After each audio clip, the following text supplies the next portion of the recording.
to Rambling Through Dave's Garden. Today I am pruning some of the brown fronds of the sensitive ferns that tends to come up in sometimes less than ideal situations. It does prefer parked shade. This is a little bit more sun than it prefers, so by late summer it needs a little bit of pruning. I'm not sure that at this point it would be best to just go ahead and cut the rascal back all the way to the ground. That would not deter it from coming back next year, and certainly would give some room to this poor toad lily seedling that came up, that was here first before the sensitive fern. As the summer wound down, we certainly had a extremely dry period. Fortunately, in the last week, we've had some substantial rainfall, several inches, I believe, and so the garden has perked up a good bit. And as pollinator favorites such as Joe Pye weed and mountain mint fade in flower as they do at this time of year,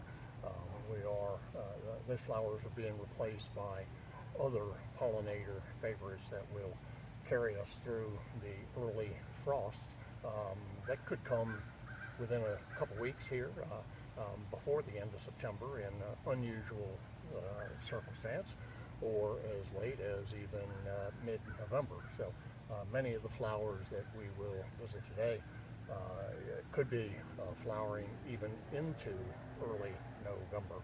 Although again, with the first heavy frost and freezes, those flowers will disappear, and then from that point on, the color in the garden will be provided by, of course, the varying foliage colors and textures, as well as berries that for hollies that are just starting to turn will turn to red here within several weeks. So I thank you for visiting Rambling Through Dave's Garden. I hope you enjoyed today's tour.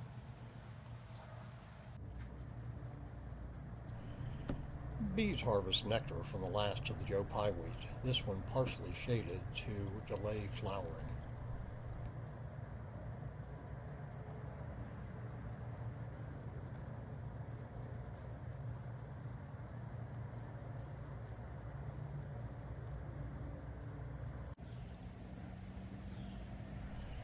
This Canyon Creek Abelia has flowered for nearly 2 months, and bees will continue to feast for several weeks longer.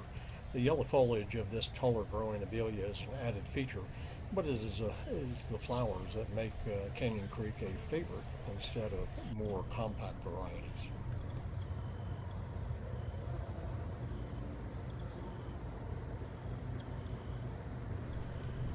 There are numerous cultivars of autumn flowering toad lilies in the garden.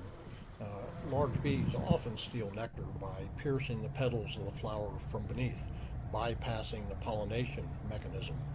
Verbena bonariensis seeds prolifically, rising through the toad lilies.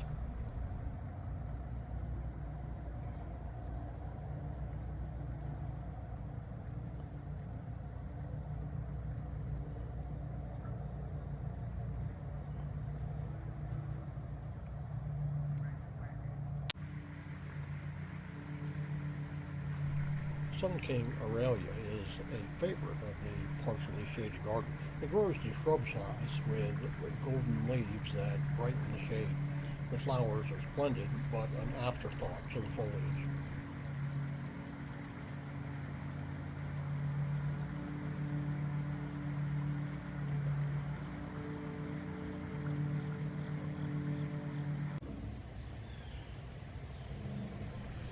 Pugster Blue is a new favorite Buddleia butterfly bush.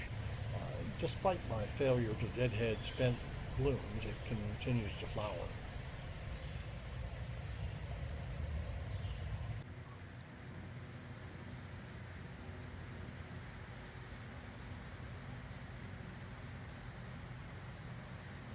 Caryopteris, or blue mist shrub, adds colorful blooms and foliage to the late summer garden. They are now beginning to fade in mid-September.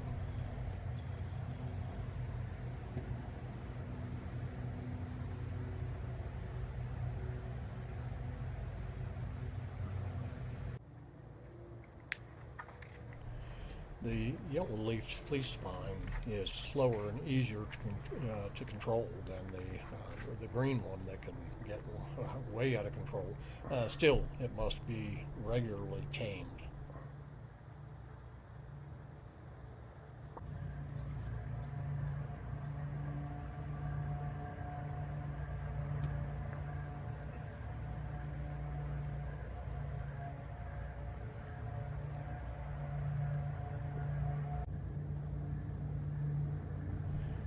Beautyberries are a marvelous addition to the autumn garden with purple or white berries. Its summer flowers are nice but not remarkable. The native beautyberry is often overlooked, but with berries that wrap around the stem, it makes a superb display.